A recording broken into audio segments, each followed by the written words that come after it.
On va donc vous montrer aujourd'hui pourquoi Vitinha et Pedri sont l'ADN du PSG et du Barça. Et on salue Baptiste Vautier, notre monteur, pour l'animation. Très beau. Très sympa. J'ai l'impression que c'est Jurassic Park là. Bien sûr. Donc ce sont deux joueurs complets et assez semblables. Absolument, assez semblables. Ils parlent le même football, tout simplement. On pourrait aussi les qualifier de métronomes. Ce sont deux milieux de terrain modernes, capables de faire énormément de choses. Ils n'ont pas exactement la même position de départ. Vitinha en sentinelle, Pedri peut-être un petit peu plus haut, mais ils présentent pas mal de points communs. On va vous montrer ça. Première chose, ils organisent et ils orientent le jeu de leur équipe de façon précise. On voit ici la belle transversale du Portugais, avec sa sélection aussi en précise. Pedri fait ça très bien, pied droit, pied gauche, pas de problème pour l'Espagnol. Ils sont aussi capables d'être dos au jeu et sous pression. Vitinha ici qui se propose alors qu'il est chassé par un adversaire. Là c'est Pedri, il va effectuer une longue course vers son but pour proposer une solution à son gardien. Là aussi en étant dos au jeu avec un adversaire derrière lui. Forcément ce sont des passeurs. La galette du Portugais pour Cristiano Ronaldo, c'est cadeau. La galette aussi de l'Espagnol pour Lamine Yamal. Bon lui il avait pas faim, c'est un petit peu dommage. Et puis ils savent être dangereux de l'extérieur de la surface. On a en tête des frappes de Vitinha avec le PSG contre le Barça par exemple. Là on voit qu'il est aussi capable d'essayer du gauche. Pedri n'est pas en reste à l'entrée de la surface. C'est enroulé, c'est facile. C'était avec l'Espagne contre la Turquie il y a quelques semaines. Et le Catalan, donc par rapport à toutes ces similitudes, il était en conférence de presse hier soir et il a parlé justement, il s'est comparé avec Vitinha. Tanto yo como Vitinha somos jugadores que con el balón pues nos gusta tenerlo siempre y no estar detrás de él persiguiéndolo, corriendo detrás de la pelota, pero bueno, creo que en sí todo el medio del campo, los tres jugadores que jueguen de cada equipo van a tener un papel fundamental en el partido y creo que va a decantar la balanza para un lado o para otro.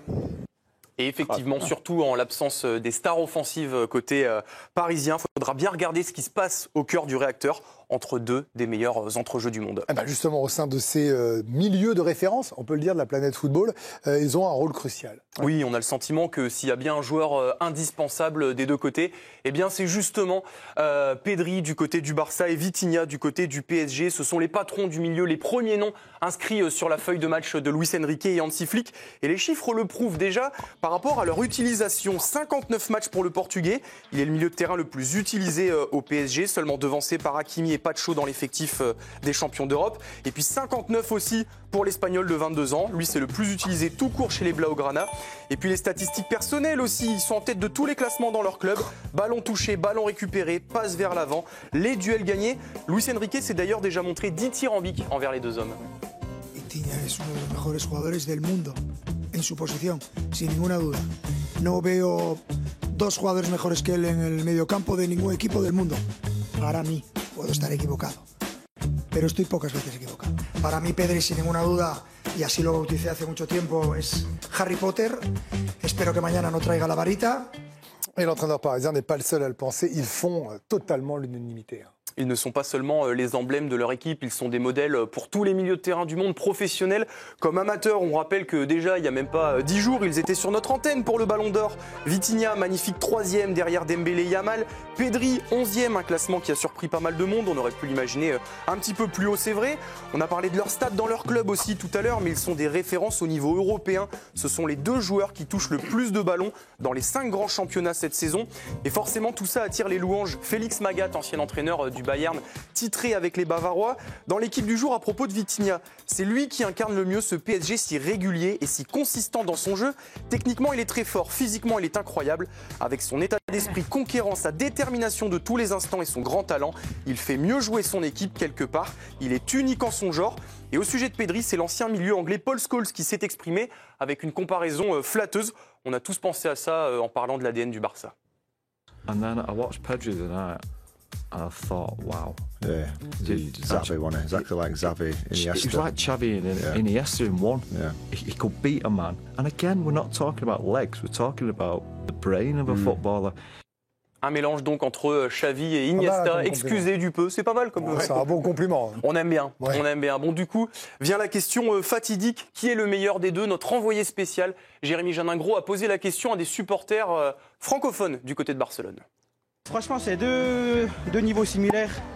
Petite taille, vif, belle patte et tout. Non, franchement, respect, mais je préfère Pedri, quoi. Je suis pas objectif parce que Pedri, c'est mon joueur préféré. Mais oui, Vitinha est très fort, mais Pedri est meilleur pour moi. Bon, forcément, ce sont des fans Blaugrana, donc C'est c'est pas difficile. très représentatif de la population selon Exactement. Médiamétrie, là. Mais j'ai une solution pour ça, parce Oui. que là, effectivement, ce sont des fans Blaugrana, on ne pouvait pas avoir une autre réponse que Pedri, mais on a un dernier intervenant que Jérémy nous a trouvé. Lui, il est parfaitement sincère et parfaitement pur. Which is the best? Pedri. Et voilà, forcément, ça vient d'un enfant et la vérité sort de la bouche des enfants. Merci Romain pour ce pourquoi. Quoi qu'il arrive, Olivier Rouillet, c'est du caviar. Les deux. Magnifique. C'est plus que du... Oui, c'est du caviar, c'est fabuleux, quoi. C'est des mecs... Là, tu vas au stade pour voir des joueurs comme ça. Là, quand tu es devant ta télé, tu te lèves. Ce ne sont pas des buteurs, pourtant. Non, mais c'est des bijoux. Je ne me rends pas compte quand tu as des joueurs comme ça dans ton équipe. Mais je te dis, mais même en tant que téléspectateur, tu bondis dans ton canapé. Tu peux pas rester... non, t'es heureux. Que vous faites très bien le gars. Mais non, mais t'es heureux. Moi, je dis toujours, ces gens-là, tu leur donnes le ballon carré, ils te le rendent, mais tout rond, tout beau, tout poli. Tiens, vas-y, mange, et puis ça se trompe pas. Et puis en plus, ce qui est absolument extraordinaire, même de la part des deux joueurs, même si Pedri dit « j'aime pas trop courir après le ballon », mais ils sont tout le temps en mouvement. C'est vrai que ça m'a surpris aussi, parce qu'en plus, les deux, ils courent, Mais même complètement, défensivement. c'est ça qui est dingue. Et je pense que ces deux joueurs-là doivent être une lumière constante pour l'ensemble des joueurs de football du monde. Sans mouvement, tu fais rien. Et eux, c'est l'exemple type. Et en plus, eux, ils régalent avec le ballon. Donc c'est encore pire. Mais en plus, Nabil, ils sont pas très grands. Vous l'avez dit, petite taille, c'est pas... C'est un faire injure, mais 1,74. Bah voilà, alors c'est pas si petit que ça, mais enfin, c'est pas les 1m85 costaud, quand il y a une époque, il faut que les gars bougent tout le monde. Voilà, et l'idée, c'est qu'ils sont techniques, ils sont puissants, parce que vous les faites pas tomber non plus. Mais Johan Neves, c'est aussi un peu cet Ils sont jeunes. Ils sont jeunes, mais ils sont solides, ils sont rugueux, ils sont pas que techniques. Oui, bah, ça va au-delà des croyances, parce que c'est vrai qu'à un moment, au Paris Saint-Germain, il y avait cette histoire de sentinelle absolue qu'il fallait avoir. Donc bon, on imaginait plutôt des gabarits d'autres profils, mais c'est vrai que ça doit être aussi des grands travailleurs. Et puis, c'est probablement des joueurs très sérieux avec une hygiène de vie impeccable. Je crois que, je sais plus, on m'avait raconté une anecdote sur Pedri. C'est toi, Dave, qui me l'avait raconté, non? Je sais pas. Je sais pas, dites-là, on va voir. On n'était pas invités au dîner, hein, donc... Non, mais c'était à quelle heure? C'était avec l'équipe d'Espagne, je sais plus, il y en a, ils allaient faire la Nouba, ils disaient non, moi je reste là, je rentre, je sais plus trop quoi, on m'avait raconté un truc comme non, ça. c'est pas Dave, enfin bon, c'est une bonne anecdote. Nabil, je vous ai déjà connu meilleur dans les anecdotes, hein, parce que... Bon, en tout cas, on m'a raconté une anecdote sur Pedri. En gros, les autres, ils allaient faire la Nouba. Lui, il était hors de question qu'il touchait à une goutte d'alcool et il s'était tout de suite remis à l'hôtel, quoi. Non, mais je pourrais pas vous le donner en détail. Mais elle m'est revenue là au moment à ce moment précis. Moi, ce que j'aime, c'est j'ai rien vu. Partiellement revenu. Partiellement revenu, mais au moins j'ai eu l'initiative d'essayer de vous la partager et que c'est bien. Et si chacun pouvait s'exprimer et dire des choses aux autres, bah, ce serait mieux, quoi. Voilà. Merci Nabil. Dave Apadou, il y a quand même un truc avec ce milieu de terrain, c'est que vous vous souvenez qu'en janvier dernier, on disait qu'on avait un doute sur le PSG, je l'ai déjà dit hier, sur le milieu de terrain, parce qu'ils n'avaient pas affronté. Puis ils ont joué Liverpool, ils ont croqué tout le monde. Hein. Des temps un peu plus difficile, mais enfin, c'est le meilleur milieu de terrain du monde. En face, le Barça a longtemps eu le meilleur milieu de terrain du monde. Pedri revient finalement presque du diable Vauvert, parce qu'il était blessé, on se demandait s'il allait venir. Post-2021. Est-ce que vous êtes d'accord avec ça, tout simplement? Est-ce que ce sont les deux meilleurs milieux de terrain du monde? Oui, je pense. C'est dur comme question. Ouais, mais moi je pense que c'est pas un hasard si on considère que là on a les deux meilleures équipes du monde. Je parle au complet, Paris au complet, le Barça au complet. On a beaucoup pensé ou dit que ça aurait été la finale idéale, que possiblement c'est la finale idéale en mai prochain. Il faudra voir, c'est une saison longue. Oui, mais bien sûr, on est encore loin. Mais je parle en valeur absolue. Après, c'est du football. Mais en valeur absolue, c'est quand même les deux meilleures équipes du monde, les deux équipes les plus dominantes du monde. Donc évidemment que le milieu de terrain passe par là. Et ce sont les deux joueurs qui ressortent encore plus de ce milieu de terrain.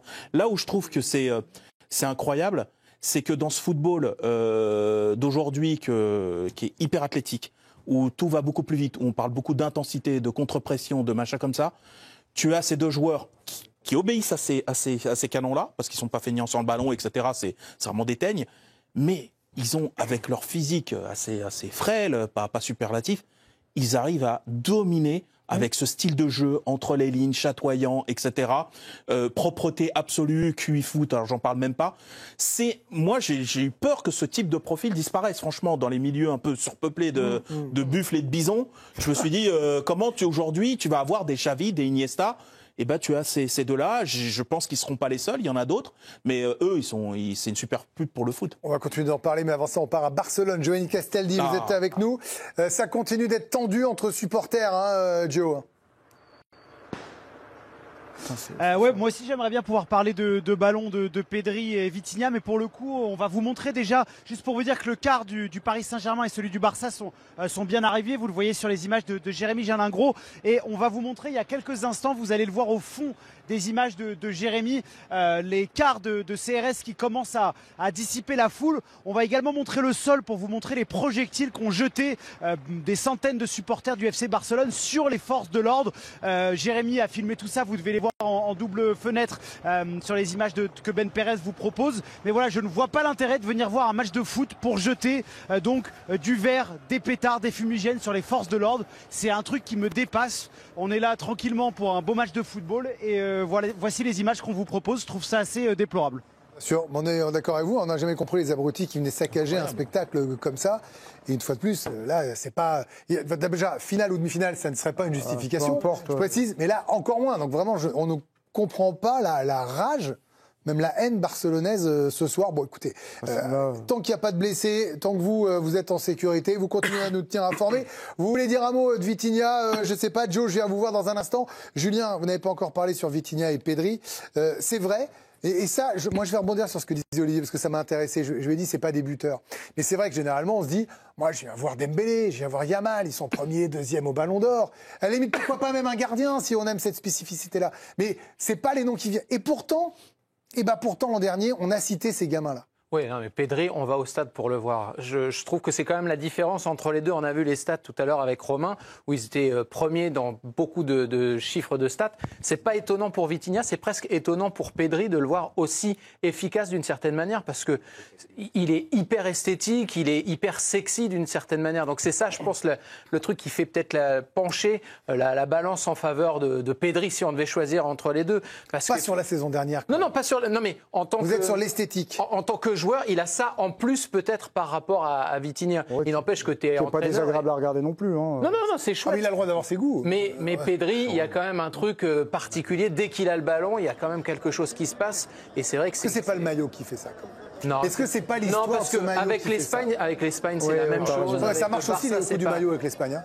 Ouais, mais ça marche pas trop avec moi, mais en l'occurrence. La dernière fois que t'as mis un maillot de l'Espagne, tu jouais pas comme Pedri, quoi. Non, pas tellement. Non, mais Pedri, franchement, on entendait tout à l'heure, c'était Scholes avec Nicky Butt, là où il disait qu'il y avait de Iniesta et Xavi, les deux en un. C'est peut-être pas encore ça, mais ça peut l'être en tout cas. Et Pedri, juste pour compléter ce que tu disais, Julien, il fait preuve d'une maturité dingue parce qu'il a que 22 ans et on le comparait à Xavi, Iniesta. Tiens, au même âge, il a déjà gagné. Alors Iniesta avait gagné à 22 ans la Ligue des Champions en 2006, mais il a quasiment déjà tout gagné. Et Xavi, on l'a pas mis sur le tableau puisqu'on a dit que c'était un mix entre Xavi et Iniesta, mais il avait gagné qu'une Liga à 22 ans, Xavi, parce que Xavi est plus vieux que Iniesta. Xavi, il a mis du temps avant d'être. Ouais, exactement. Mais lui, il le fait déjà à 22 ans. Giovanni, on va essayer de... Non, je vais pas aller le voir tout de suite. Il est en train d'aller se préparer. Prenez le temps, Gio. Je viens vous voir après. Allez vous préparer. Je le vois dans mon retour. Il n'est pas tout à fait prêt, Giovanni. On ira le voir dans un instant. Olivier. Oui, non, mais moi, ce que je trouve aussi absolument extraordinaire de la part de ces jeunes joueurs, et je vais vous faire un petit remake, mais ça me fait penser souvent à Alain Giresse, qui était aussi talentueux au niveau du football. Je l'entends. Mais bien sûr, mais surtout, moi, moi, tu voyez, ce que j'excrède le plus, je peux dire, voilà. Le plus dans le foot, c'est quand on me parle de duel. Non mais ça me saoule, ça me gonfle. Alors que, regarde-les bien. Regarde-les jouer. Mais c'est malin. Dès janvier. Hein? Vous me l'aviez dit. Mais oui, mais regarde-les, c'est extraordinaire parce que ils ne le fuient pas le duel. Ils sont simplement intelligents dans leur placement. Ils sont entre deux lignes, entre deux adversaires. Ils reviennent, ils font le 1m50 qu'il faut pour se replacer, mais tu les vois jamais. Je me souviens, en début de saison, on attendait. Oui, mais on attendait. Je parle plus du PSG. Oui, on attendait. On va les voir quand il va falloir y aller. Il faut être costaud. Mais tu rigoles ou quoi? Mais il n'y a pas besoin. Vitinha, Neves, même Ruiz, ils n'ont pas besoin d'être costauds. L'évitement est une forme de duel gagné par avance. Hein. Tout à fait. Et il y a quelque chose quand on fait un peu les portraits robots des deux joueurs. Il y a quelque chose qu'on met pas assez en avant. C'est la personnalité. Parce que c'est une chose de savoir faire. Mais par contre, avoir l'envie, revendiquer, je parle techniquement, la capacité à faire le jeu, à le prendre, à prendre les clés. Pedri, il fait ça complètement au Barça. Jamais, en fait. Exactement. Mais Vitinha, faut savoir, quand il est arrivé au PSG, ça s'est quand même pas bien passé. C'était le bisu, quand même. Ouais, exactement. Mais je veux dire, il y a des joueurs qui s'en relèvent pas de ça. En tout cas, il avait joué à Wolverhampton avant. Exactement. Et il s'en relève peut-être dans un autre contexte, etc. Et lui, au PSG toujours. Alors ok, le PSG a changé, mais je trouve qu'il a su lui rebondir par rapport à ses premiers temps qui avaient été compliqués sur le plan mental au PSG, où il s'est fait mettre voix douce, faut le dire.